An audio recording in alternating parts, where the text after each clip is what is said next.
telling my daughter not to come. And my grandson, they wanted to come visit, and have dinner, and I said, no. I'm gonna call and tell them to forget it. Well, they want to come and visit outside. I don't want to sit outside. That's it. Yeah, visiting outside is not a bad plan, Yeah, but it's people. It's, Johnny was supposed to come to but it's see variable, you know, you never know until the day of Yeah, Friday. what the weather is gonna be like. I know. So, Okay. And you, oh, honey, no? Honey? Are we tested or we tested, Rabbi? I'm sorry? I said we're tested. on Friday. Yes. But that doesn't mean it's snowing on Saturday. What does that mean? Why are we saying this?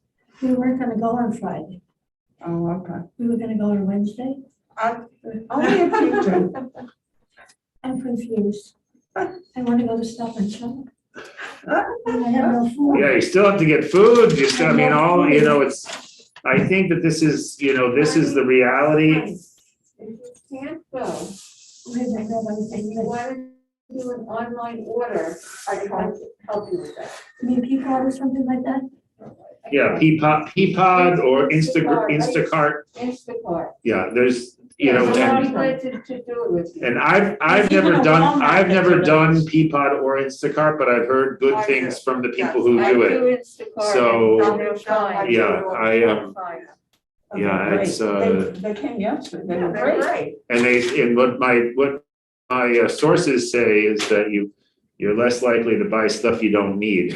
Right, that's true. Well, sometimes, when they put up all the pictures, they're like, that looks interesting. Right, You're not going down the aisles. What? We're on tomorrow? Yes, according to Effie.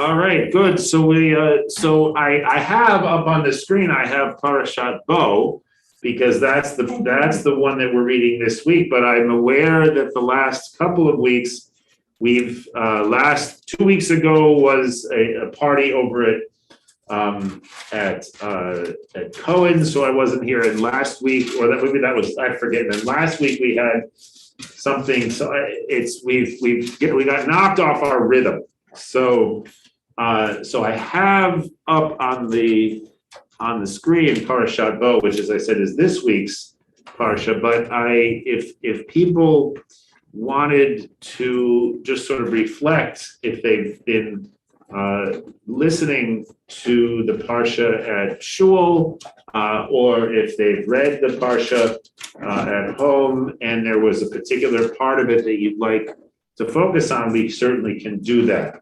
I did the Haftorah, bro. The Haftorah, you did? Oh, that's great. That is a great Haftorah. So that actually might be worth looking at a little bit in terms, the Haftorah for Bo. Yeah. Oh, I was thinking the Haftorah for Vayera. Vayera, which is a really good one, the Haftorah for How Vayera. does that one start?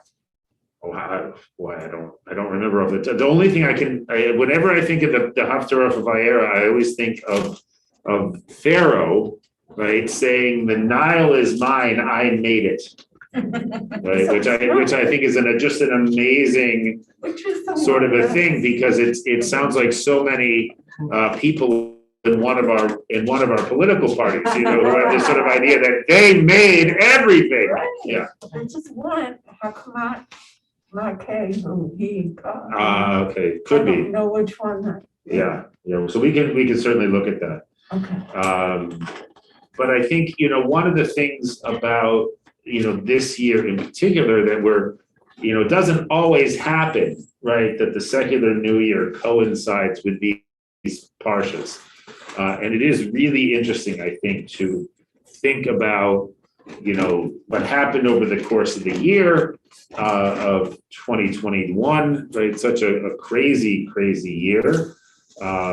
And to sort of think about, well, what do we do, you know, with the fact that somehow, even though obviously this is kind of a fable, right, the story of Pharaoh and the plagues and all of this sort of stuff, right, that it feels very, to me at least, it feels very real, right? It feels very much kind of in what is happening right now in our own country, right? The degree to which there's just an absolute refusal to hear, right, and to listen. And you know, what do you do, right, with people? You know, here, right, the one that won't listen is primarily Pharaoh, right? And you know, but when it's not necessarily Pharaoh, right, but just people in general, you know, who won't listen. And you know, what do you do with a situation like that? How are you supposed to react? How are you supposed to behave? Right? It's not always so simple. Excuse me one second.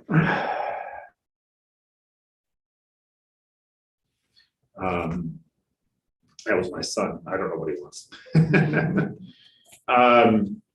So anyway, so that has been on my mind, and the need, right, to, especially in these days, right, where we are. I mean, we were just talking, right, about how people here at CCB are having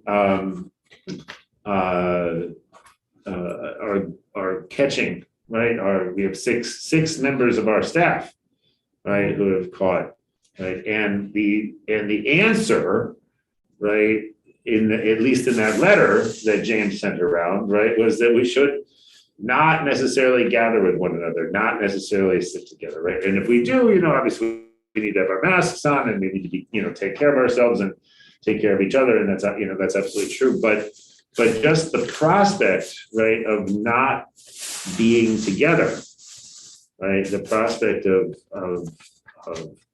being alone again, right, and that seemed to me to be very much like this makat of darkness, right, that we see in Parashat Bo, right? This sort of like, it's so dark that the Egyptians can't even see one another, right?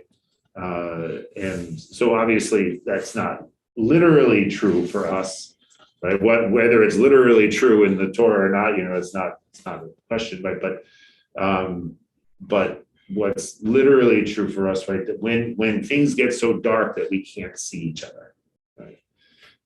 And how do we manage that, right? And if we have to go back to that, which I'm hoping, you know, the hopeful sign within all of this, right, that I keep on seeing in the Times every day when I look at the Times, you know, it's the number of cases keeps going up and the number of deaths keeps going down. And I'm hoping that means, okay, people are catching, but it's not as bad, and you know, that we won't have the same level of I heard this morning in Brooksby, do you know Brooksby? yeah, Brooksby Village up in Peabody, yeah. Their staff is practically decimated. Yeah. Really. Yeah, now it's really hitting, I think it's really hitting staffs, and it's, yeah, so, There were 155 teachers that yeah. have tested The positive. teachers are testing positive, right? No, it's really, no, as they were saying, and again, this is, you know, and this is, it's so hard not to make the connection, right, between some of the plagues that we're reading about in the Torah, right, and what's happening in our own community, right, and thinking about, again, like, well, what, you know, not again that there's a specific message, right, that's being sent to us through this, but it's hard not to think about, well, what should we take from these situations? What, you know, when we look at the plagues, what are the messages that are getting sent? So what are the answers, Rabbi? I'm sorry? What are your answers? Oh, you want my answers? Well, about the plagues. Oh, yeah. You mean each individual plague might have a different significance? Well, as I said, the sentence I said, Jim, do you really mean that each plague has its own separate significance? I don't know, but it is an interesting question, right? That each specific plague, and not necessarily plague in the Torah, but each specific plague that assails us, right? When we see, for instance, all of those forest fires in Colorado. And then we see the weather events out in California, right? I mean, is there any way, right, that we can attach meaning to those, right? And then act in some ways on that, on that meaning. Go ahead, The Ruth. plagues were, these was specifically so the people could go free. There was a purpose there. Okay, so we are free now, so to Right. speak. So what's the purpose now? Right, I mean, I think, right, Teach us to be better people, right. but, you know, I don't. Yeah, I mean, I don't, and again, I mean, what you're pointing at, Ruth, right, is the difference, right, between a story, right, which is clearly a literary artifact, right, and is not necessarily even designed to sort of be completely logically consistent, right? It seems like any one of these plagues that's put on Egypt, right, would completely decimate the country. So what do they need with another plague, right, that does basically the same thing, and then another plague that does essentially the same thing? You know, so it's kind of one after the other there. But yeah, you're right. But you know, here there's no, I don't think in our case, right, that there's God sort of shooting for some sort of overall, but that which is again to say, maybe there's sort of meaning that we can take from each incident, right, that doesn't add up to the larger narrative structure of what's happening. Yeah, go ahead, Harley. You know, I once heard, I was little, that there are too many people in the world and something is going to happen. I don't know who I heard from. I don't know if I heard the adults talking, but I said, that's strange. And then, of course, there was this thing, the world's going to come to an end. Remember, you know, growing up, oh my God, you know. That was 2000. But All right, there was 2000, the world was in 2012. Do Right. you remember 2012? Yes. The world was going to come to an end. right, Yeah. right. Too bad it didn't. I mean, Right. we would be saved all the trouble we have now. But there was just too many people around. Yeah, There's no yeah. place to put them. So. Well, that's a really interesting That's question, right? This has been an argument for. This is not a Jewish question, No. right? Although it's funny that you bring this up today, Harley, because I just had an email this morning from a guy who wants to come in and do something about sustainability. But it has to do with overpopulation from a Jewish context. I'm like, I'm not much of one who believes in the problems of overpopulation. How do you pick though? Well, part of the issue is that what you tend to find, right, is that only certain populations are going to practice non-proliferation, right? And also my sense is that if there really were overpopulation, right, we would have had a major die-off of the human population, but we haven't seen that, right? Well, look in China. And the plan, right? I mean, the plan is now they're turning that around. right. Well, I mean, I think China actually really has suffered Right. from their efforts to Right, and now prevent they're population. turning it Now they're around. sort of realizing, wait, we actually, if we limit population, we're going to end up with a generation of all boys, Right. right? Yeah, go ahead, Suzanne, and then I think Arthur had his hand. I don't think it's a problem of overpopulation. I think it's a problem of poor use of land. Yes. And the poor use of the resources that we derive from the land. Yes. Right? And so, yeah, I think it's a major, I think that's the issue. I think, you know, there's more than enough resources and food for all the people that are currently on the planet. I can't speak for, you know, in the future, but we certainly are not distributing those resources in any kind of an efficient or equitable way. Go ahead, Arthur, and then Mickey. I defer. Okay. Now, this is just a brief comment, but it's running through my head many times now. We're making our own plagues. I'm just sort of putting together what's been said already. Right. We're doing it ourselves. Yeah. We don't need, I mean, we have biblical stories, But look what's happening around us. We created it. Yeah, and but I think what's really interesting about that comment, right, is that to a certain extent, right, and I think this is one of those, this gets at that sort of perennial question when we read this portion, right? We have this constant question of, well, it says, right, that God says, oh, I am gonna toughen Pharaoh, and I'm gonna make him tough. Harden his heart. So harden his heart or make his heart heavy, right? We don't tend to use, unfortunately, in English, to have a heavy heart means what? Sad. To be sad, right? But throughout the Torah, right, throughout the section of this Torah, right, God constantly says, I'm going to toughen Pharaoh's heart, I'm going to strengthen Pharaoh's heart, or I'm going to make Pharaoh's heart heavy, right? Kaved is the word, right? And it's very interesting because many of the plagues are described also as kaved, right, as heavy, right? Not heavy in the sense of a heavy heart like sad, but heavy like weighty, right? And so, but I think what's really interesting, right, is the degree to which, right, someone's phone, that Pharaoh and the Egyptians really, in a sense, kind of bring the plagues on themselves, right? And that they are the ones, especially Pharaoh, who hardens his own heart, right?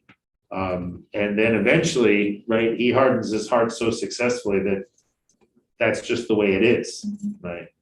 Yeah, go ahead. But not only were the Egyptians going to suffer, but the Hebrews were suffering too. I Right, mean, there wasn't somebody saying, okay, like when they got passed over, he didn't say this is only for the Egyptians.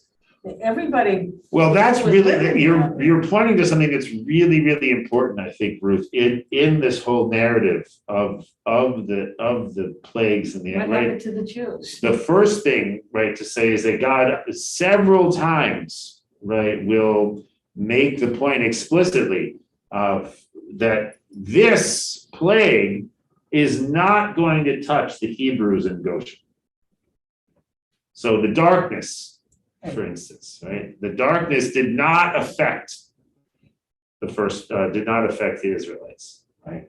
I forget in the arose, right, like I forget what the translation exactly, whether it's the wild beasts or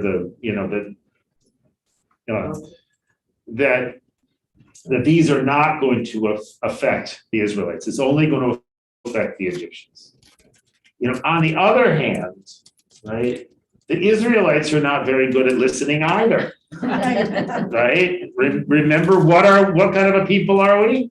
Stiff-necked, right? We're stiff-necked, right? So, I mean, so maybe our hearts aren't hardened, right? But our necks are awfully An stiff. action, my mother would call them an action. Yeah, right. And so and the whole generation, right, that leaves Egypt never makes it to the promised land. Well, they keep arguing with God, they keep arguing. Right, with they don't, so anyway, so maybe I'll just take a quick minute to point something out that I noticed this year that I hadn't really focused on in the past. So and I think it's really interesting, it has to do with like listening, right, and hearing. So if we go back to, I think it is chapter 3. No, chapter, hold on a second. Figure this out. Chapter 4, I believe. Yeah. Okay. All right. Okay, so you remember, right, that God approaches Moses at the burning bush, right? And Moses doesn't want to listen to him, right? He says, I can't do this, right? I have a speech impediment, or I can't talk, or whatever it is, right? And God says, don't worry, I'm going to send you Aaron, right? Aaron will be your spokesperson, so on and so forth, right? And eventually, of course, as we all know, right, Moses turns into quite a chatterbox, right? Because the entire book of Deuteronomy, right, Aaron doesn't really say anything, right? It's just Moses talking nonstop, right? So clearly, eventually he gets over it, right? But anyway, so they meet, right? Moses told Aaron about all the things that the Lord had committed to him and the signs about which he had instructed him. Then Moses and Aaron went and assembled all the elders of Israel, right? And Aaron repeated all the words, right, that the Lord had spoken to Moses. And again, notice in the Hebrew, right, that the word daber keeps on coming back, or devarim, right? Daled that resh, right? So vaydaber Aharon et kol hadevarim asher diber, right? So that 3 times this root in less than a sentence, right? So did God give Moses the whole agenda of the 10 plagues? And it's not that he did. He added each one as Pharaoh resisted. Oh, that's a great question. That's a great question, Arthur. I don't know. I don't think, right? There's no indication in the Torah that Moses and Aaron knew what all the plagues were ahead of time, right? But I would argue that God knew and intended it to be that way. Probably. And that is why he hardened the hearts of people who otherwise would have been impressed by the first or second or third plague. Right. It would have been Dayenu. But God wanted to make sure That's a good. that in the following millennia, as we sit around the Pesach table, Right, we would remember, right, and therefore it had to be right. And it had to be so, and 10 is a lot better than 1, dramatic. right? This is. I mean, the one plague, die, well, yeah, just had you. So, I mean, you're making a very good point, right? And I think we have to remember, right, again, right, that there's that setting aside the question of can we take the Torah literally or not, right? We at this however we understand that question, right? We have to understand that the Torah has a narrative structure because it has a narrative job to do, right? That it's not much of a fight, right? If Pharaoh doesn't put up a fight, right? It's not much of a story if there's not a kind of a worthy villain in the piece, right? We're all disappointed with the James Bond movies, right? Where the villain is a little bit of a disappointment, right? He's not very murderous, or he does, his scheme is not very impressive or whatever it is, right? We want a real villain for our story. And I'm talking from a story perspective, right? Right? We want a real villain, someone who's worthy of our hero's attention. Right, go ahead, Suzanne. So Pharaoh is the villain. That's Right.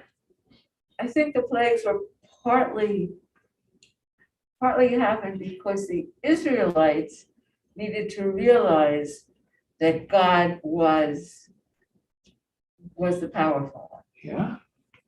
I think that in general, right, the story of the plagues, right, is the story about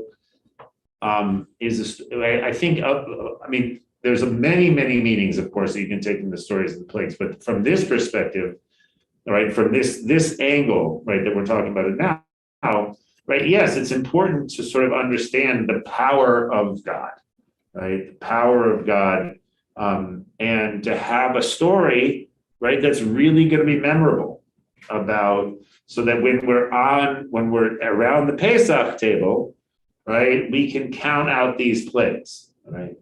Go ahead. Going on to what Suzanne said, don't forget that 400 years they were slaves.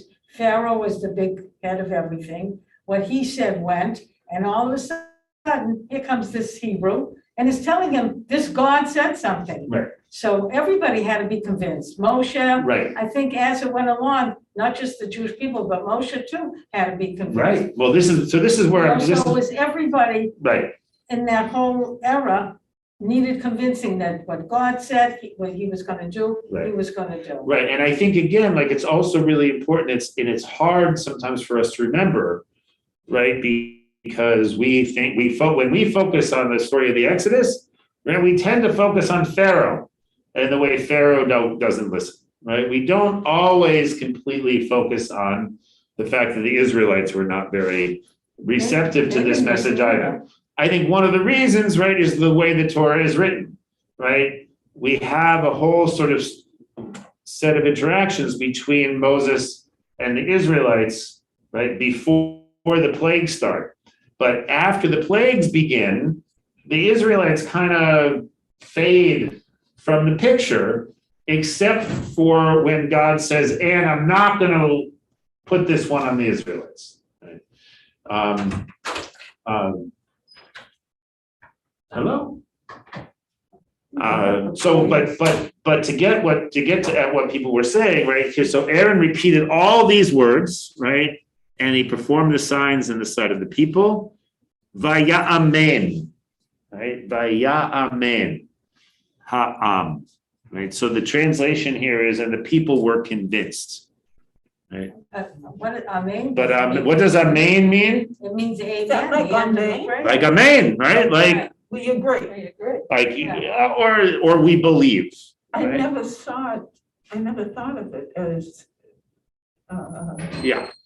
This is right. So there's a level of emunah, right? Of emunah, right? That's the word for faith or belief in Hebrew, right? So, and it's interesting, like what was it that convinced them, right? And the Torah immediately sort of gives an answer, right? It could have been, okay, Aaron turning the stick into a snake was enough. Like what, I mean, who knows what it, and when it says, he did all the signs, what were the signs that he did? It's, not specified, right? Maybe he turned the stick into a snake and then back again. Maybe it was something else, but right. The people believed, right? The people believed, right? Well, it doesn't say believe, they were convinced. That's So what it they says in were English. arguing. That's what it says in what we do English, right? best, We argue. Right, anyway, that's what they said, it's what it says in English, right? Yeah.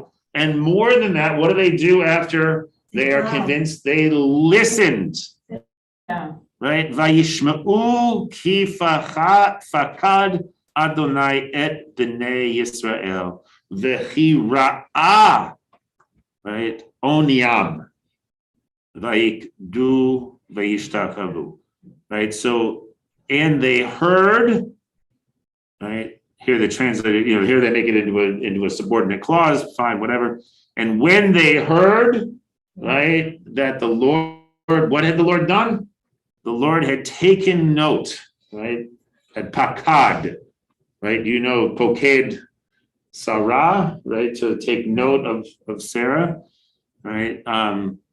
In the way we say the Amidah today, the non-Orthodox way of saying the Amidah, where we talk about God remembering Sarah, right? So God remembers the people of Israel, right? And sees their distress, their onya, right? Their plight here translated.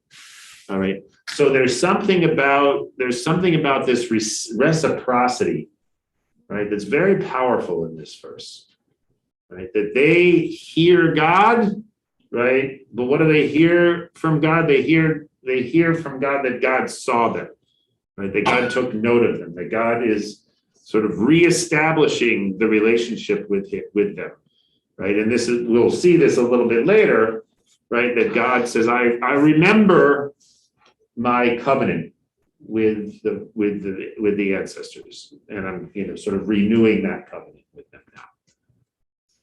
So what happens next?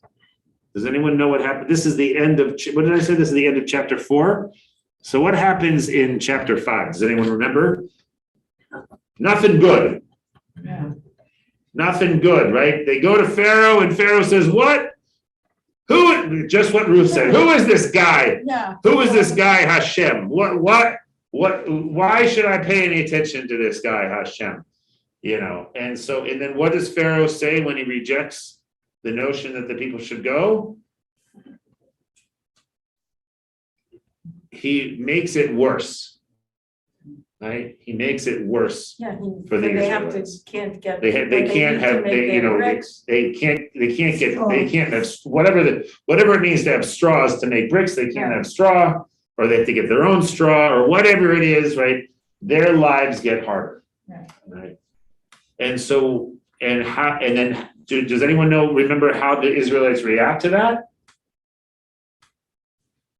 They blame Moses They and Aaron. blame Moses and Aaron. Of course. Exactly. They said, you made us smell, Right, right? You made us smelly.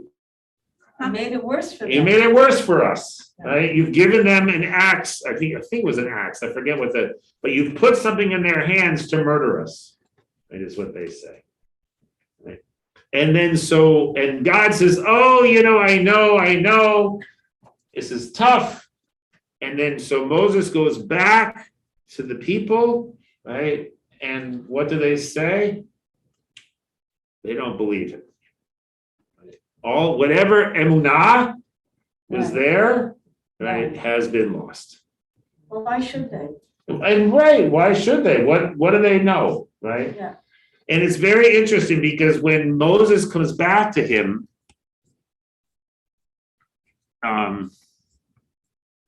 Moses goes back to God. Here, say it's yeah, there we go. So may the Lord look upon you and punish you for making us loathsome. Right?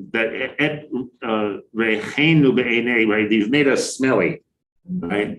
To Pharaoh and his servants, putting a sword in their hands to kill us. Right? Well, Pharaoh probably didn't even notice who they were. They were slaves and. Well, no, actually, Yeah. that actually is the opposite is true, right? Which is that the Israelites, remember, this is the problem with not having read the whole story together, right? Is that the Pharaoh noticed all of these Israelites reproducing much too quickly, Oh, too many children. right? Too many Israelites, right? We got to get rid of them.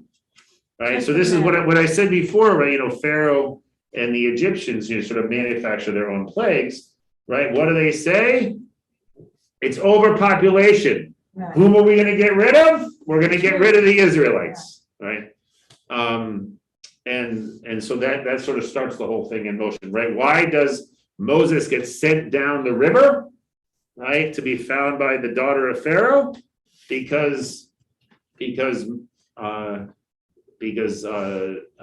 Pharaoh has ordered the murder of all Israelite babies. Right?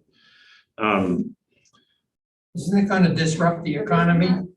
You would think, but we all know, modern day pharaohs, right? Who are, speaking of Jews, right? I have no way of proving this, right? I have no way of proving this. I have no way of knowing if this is true or not, right? But the number of Jews, right, in the former Soviet Union before the decision by the Soviets to sort of come down hard on the Jews in the 70s, right? The number of Jews that left from the 1970s and then became refuseniks, right? Jews were really, really prominent in the culture and the economy of the Soviet Union, right? Getting rid of those people, whether by emigration or by repression, right, had to have had a negative effect, right, on the economy and the culture of the Soviet Wasn't Union. it the same with Hitler? Because a lot I'm of Jews sure. were very powerful, I'm sure. and bankers and, Well, and all the scientists that And ended the up coming, scientists, why did the United States end up with a nuclear bomb? Right. Right, because they chased away the Jew that was building the nuclear bomb. I mean, it's crazy, right? But this is what tyrants do, right?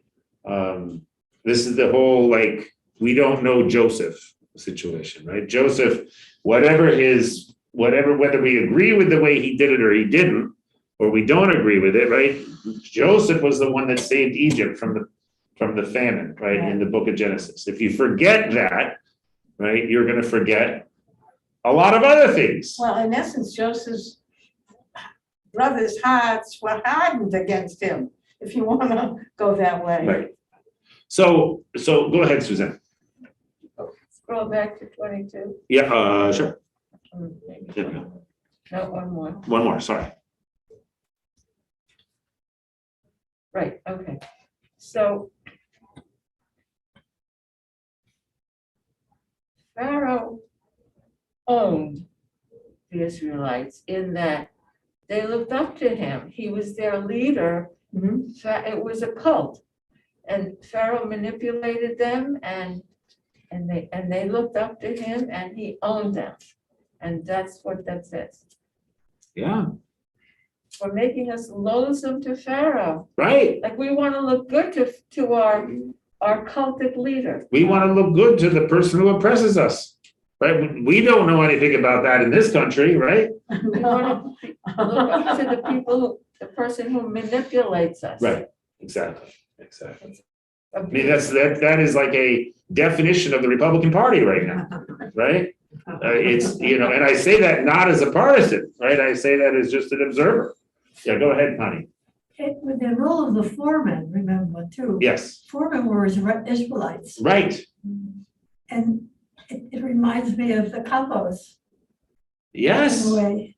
right. Or, Nazi I mean, Germany. this is in every slave system, right? It's not like all the slaves are the same, right? There's always going to be certain people who are in the slave category, right, who have power over other slaves. And they're responsible to the taskmaster. Right, and this is one of the ways, right, of the dividing and conquering, right? And it's one of the things we see, in the last, since the 70s, right? We've seen a sort of an increasing division, right, between Blacks and Jews, as opposed to the more of the cooperation that obtained between Blacks and Jews before the 70s, right? Yeah. And so how that happened, right, is a very complicated story, right? But it's very convenient for certain people, right, to have these two powerful groups of minorities sort of Against at each other, right, rather than aligned. Yeah. We're looking at the people who are oppressing both of them. If you looked at the pictures of the. It's crucial that they not get together. I'm saying it That again. the Blacks and the Jews do not unify. That's crucial to so many people. No, I mean, I'm always struck when I look at the pictures of the March on Washington, right? The degree to which the March on Washington was a completely interracial event.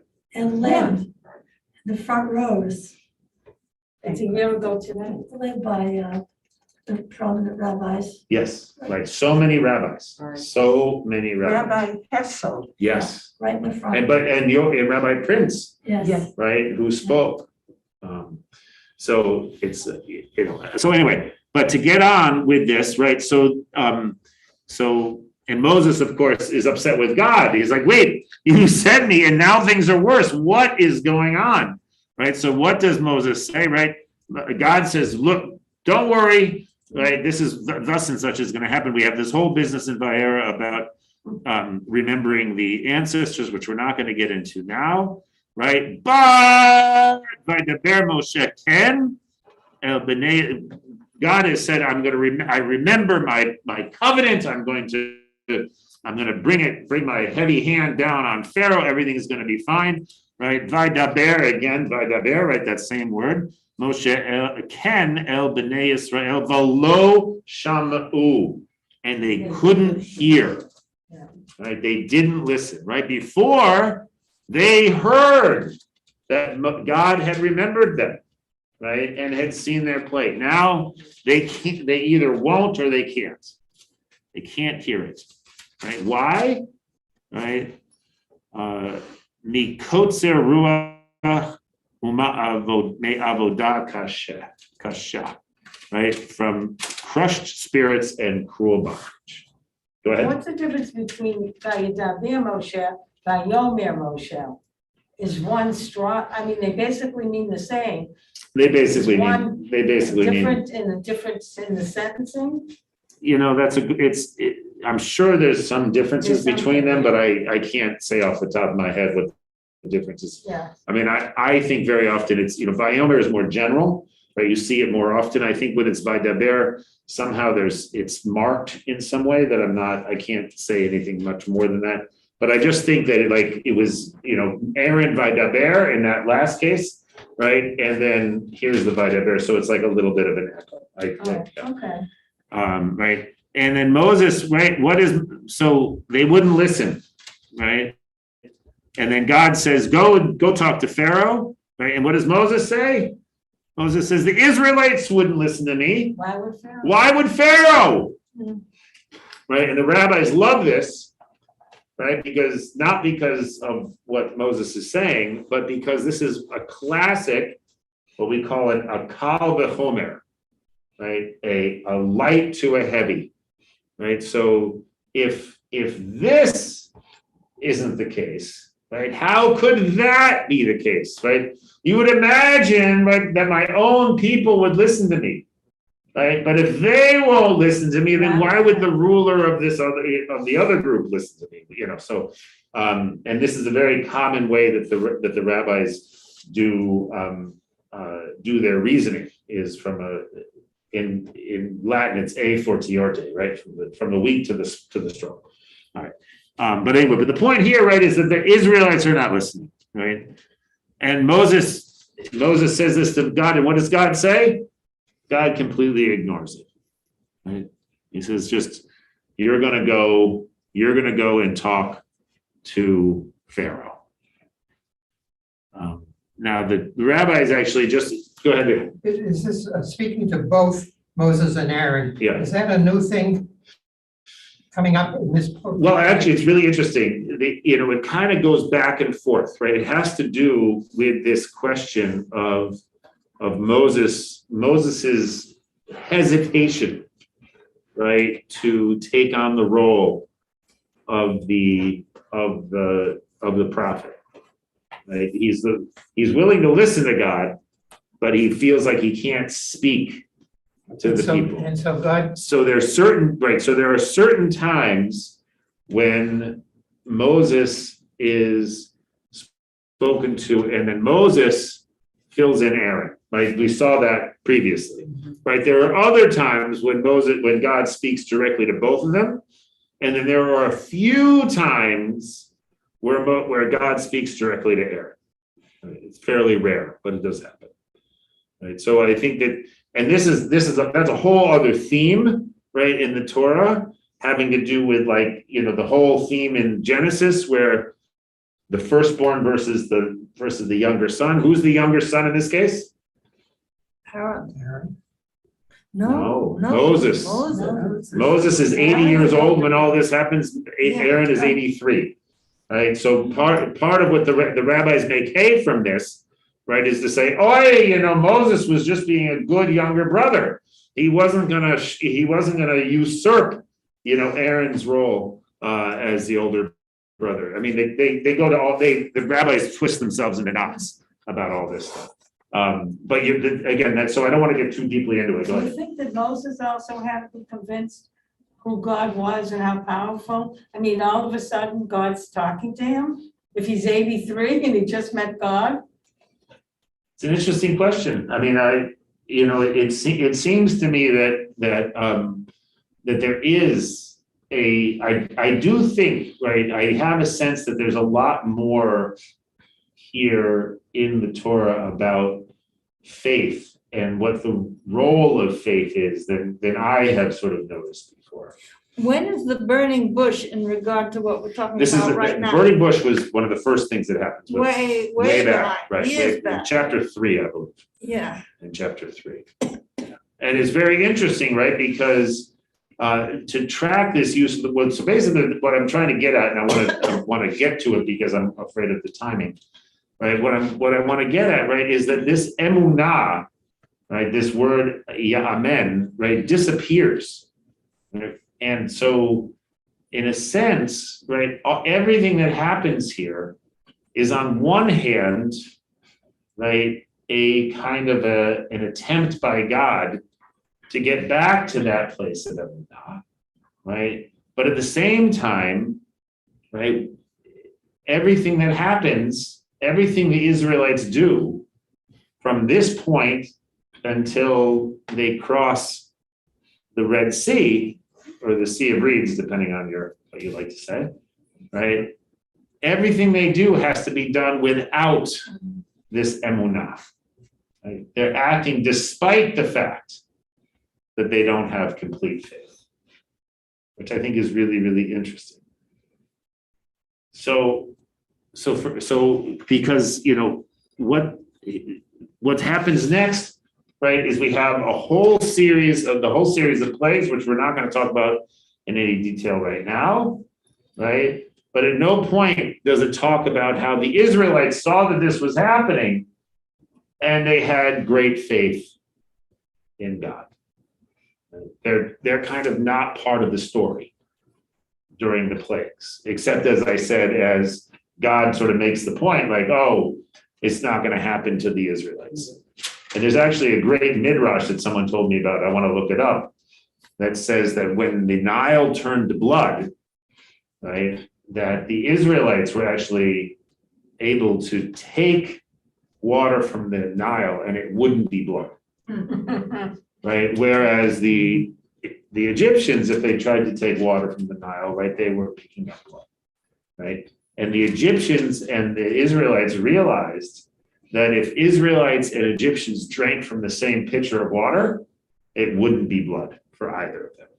So there was a way in which, a relationship, right, a relationship between the two groups, Wow, right, would lead to a kind of a healing, that's interesting. which is really it's a powerful midrash, yeah.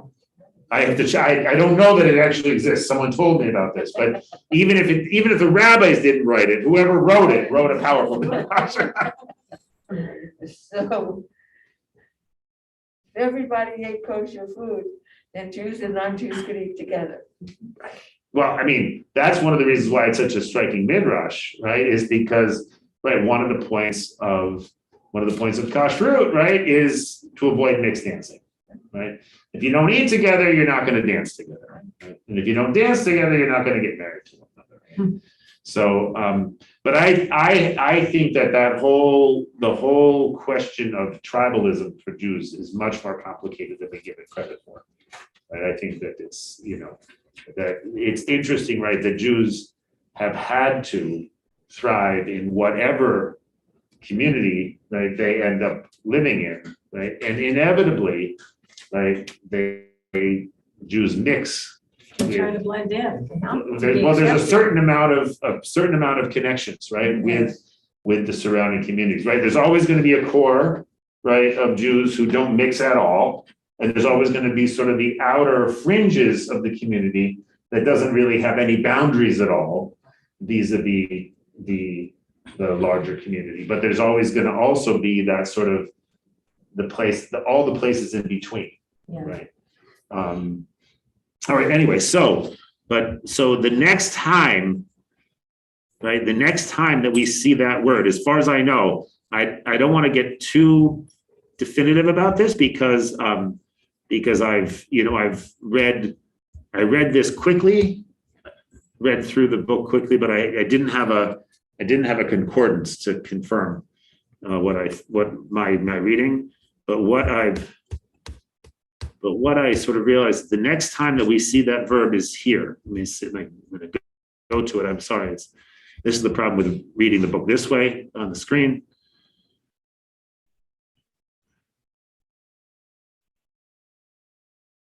Right, so the Egyptians came in pursuit. This is chapter 14, verse 23, Connie. The Egyptians came in pursuit of them after them into the sea, all of Pharaoh's horses, chariots, and horsemen. Right, and it's funny because I guess Pharaoh was also there, right? But I read the book of Exodus through the lens of the Prince of Egypt. Does everyone know that movie? It's a kids movie, right? But we showed it to the to the Hebrew school kids when I was a Hebrew school teacher. So when I think of the Red Sea, I think of that movie, right? And at the end of the whole Red Sea, the Red Sea collapses on all the Egyptians and the chariots, and they all die except for Pharaoh, who's left on the shore to rue his losses, right? But but there are people who say that Pharaoh was also covered by the sea. At the morning watch, he locked the wheels of the chariot so that they moved forward with difficulties, and the Egyptians said, "Let us flee from the Israelites, for the Lord is fighting for them against Egypt." And the Lord said to Moses, "Hold out your hand over the sea, that the waters may come back upon the Egyptians and upon their chariots and upon their horsemen." And Moses held his arm out over the sea, and at daybreak the sea returned to its normal state, and the Egyptians fled at its approach, but the Lord hurled the Egyptians into the sea, right? And this is that famous, the waters turned back and covered the chariots and the horsemen. Pharaoh's entire army that followed them into the sea, not one of them remained, right? And it's very interesting because I noticed this last week, right, that I forget if it was the lice or one of the plagues, it's the same exact word, the lo nishar echad, right? Not one of the lice or whatever it was, or the beasts, or the again, there's so many different plagues, not one of them remained, right? And the Israelites marched through the sea on the dry land, and they formed, right? And thus the Lord delivered Israel that day from the Egyptians. Israel saw the Egyptians dead on the shore of the sea, right? Vayar Yisrael et hayat gedola asher asa Adonai b'Mitzrayim, vayira'u ha'am et Adonai, v'ya'aminu b'Adonai u'Moshe avdo. Well, it's very dramatic. Yes. But then they forget that, because as time goes on, they argue up, the golden calf and all that. The golden calf. As soon as something bad happens, their Right. faith is And gone. how long does it take? Does anyone know how long it takes? So at this moment, right, there is faith, right? We had faith when God first sort of noticed them, right? And I think that's a really powerful image, right? Very often people have faith in other people, right? When we see one another, when we really listen to one another, right? When we see the onya, right? When we see the distress or the plight that someone's in, like that gives a person great faith, right? Because we feel like, oh, this person really sees me, right? So that they had that, right, with God.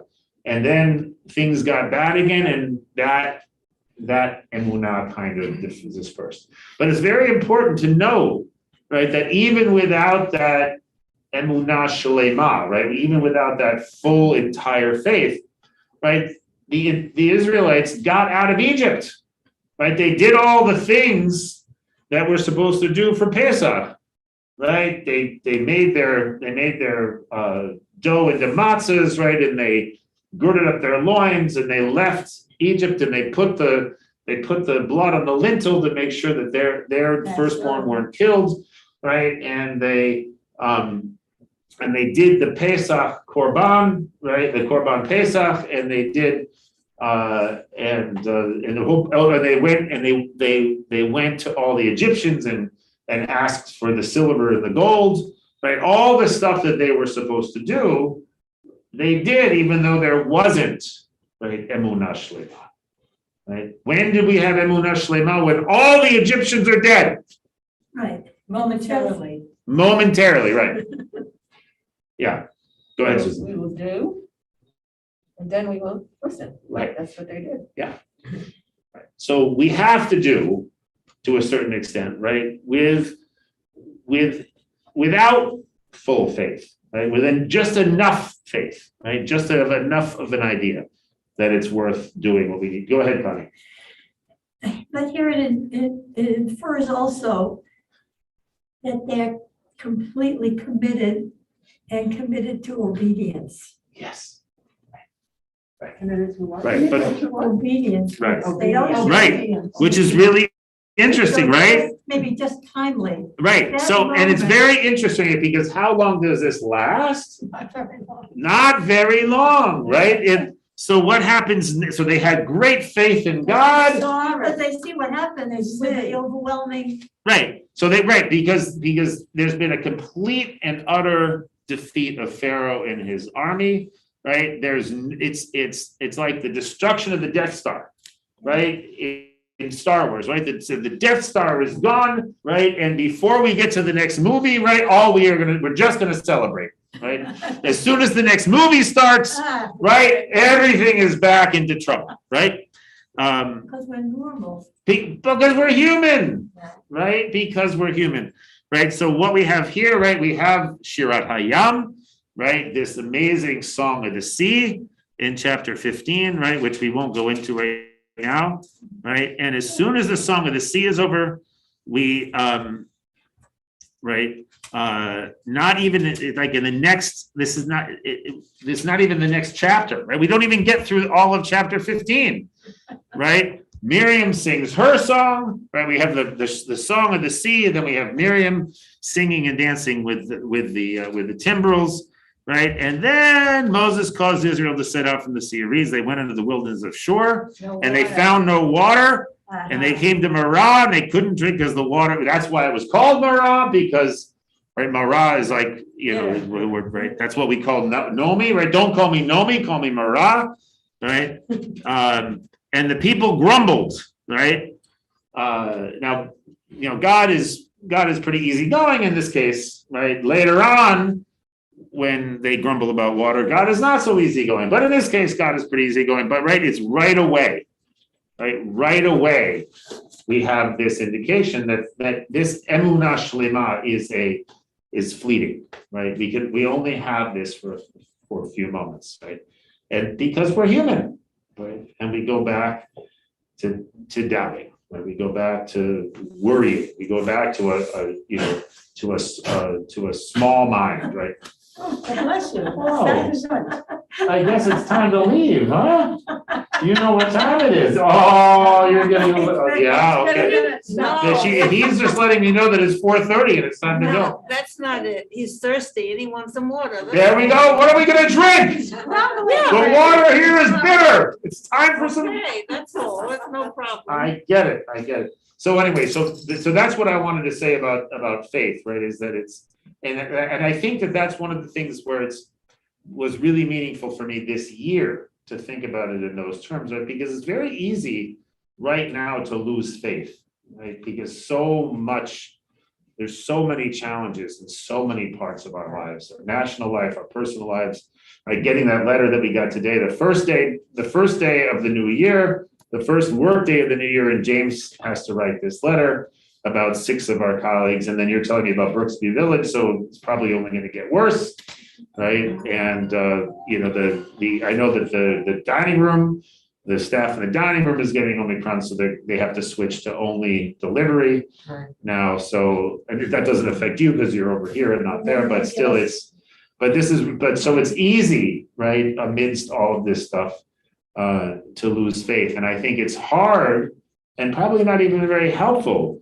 to say, oh, have faith, it'll be okay, right? But I do think the message, well, you gotta live anyway, right? And you gotta do what you gotta do, even though faith is hard to come by. Yeah, go ahead. That's where I get my faith. I go to show and I daven, and it's the same prayers I've been saying all my life. Okay, it's the same world. The few times when I first moved here and I didn't go to show on Saturday until I found next door, I was just adrift. Yeah. Okay, so I think if you have to have a purpose, something to cling to, whether it's show or your children or your family, and you believe in that, and that can sustain you through it. It's an anchor, right? It's an anchor, yes. And to sort of think about, the Israelites, as we're all at certain points. And I think that's one helpful way of reading the Torah is not so much as like a story about other people, right? It's really about a story about us, right? It's a story about us. And, and in the sense, like we're all the characters, right? How am I acting like Pharaoh? How am I acting like the Israelites? How can I, do I want to act like God or not, right? Sometimes it's good and sometimes not so much. Yeah, go ahead. I think it really allows us to understand our own vulnerability so that if you're not feeling that intense faith or whatever it is, okay, for them, that doesn't mean that's part of being human. That is human, that you have different feelings. And that God didn't abandon the Israelites, right? Despite the fact that they didn't listen, right? God didn't abandon them. Right? And so we shouldn't abandon people, right? When they lose faith. It's not always easy not to abandon, right? But it's important. All right. That was very, thank you. Thank you, everybody. Thank you All right. very much. See you. So Wednesday, we were gonna have interfaith learning with Taylor, but Taylor also has come down with an illness. I don't know if it's COVID or something else, but he's not well. If he's better, he'll be here. If he's not, then we'll do some other thing. But whatever will happen, I will announce it on email on Wednesday in the morning. Well, So that that's this Wednesday. this Wednesday at 3:00. Yeah, Yeah. I won't be here. You won't be here. So enjoy, have a good one. Thank you. These sessions are marvelous. Good. Absolutely So glad. Oh, you're good, Rosie. You're good. And you get to see dogs. Thank you, thank you, thank you, thank you. There's your color for everybody, that was really. Good. interesting. Yeah, Oh, thank you so much. You're welcome, Judith. It's great to see It you. was terrific. I will be at my daughter's. Okay. Taking out my daughter's dogs. Good.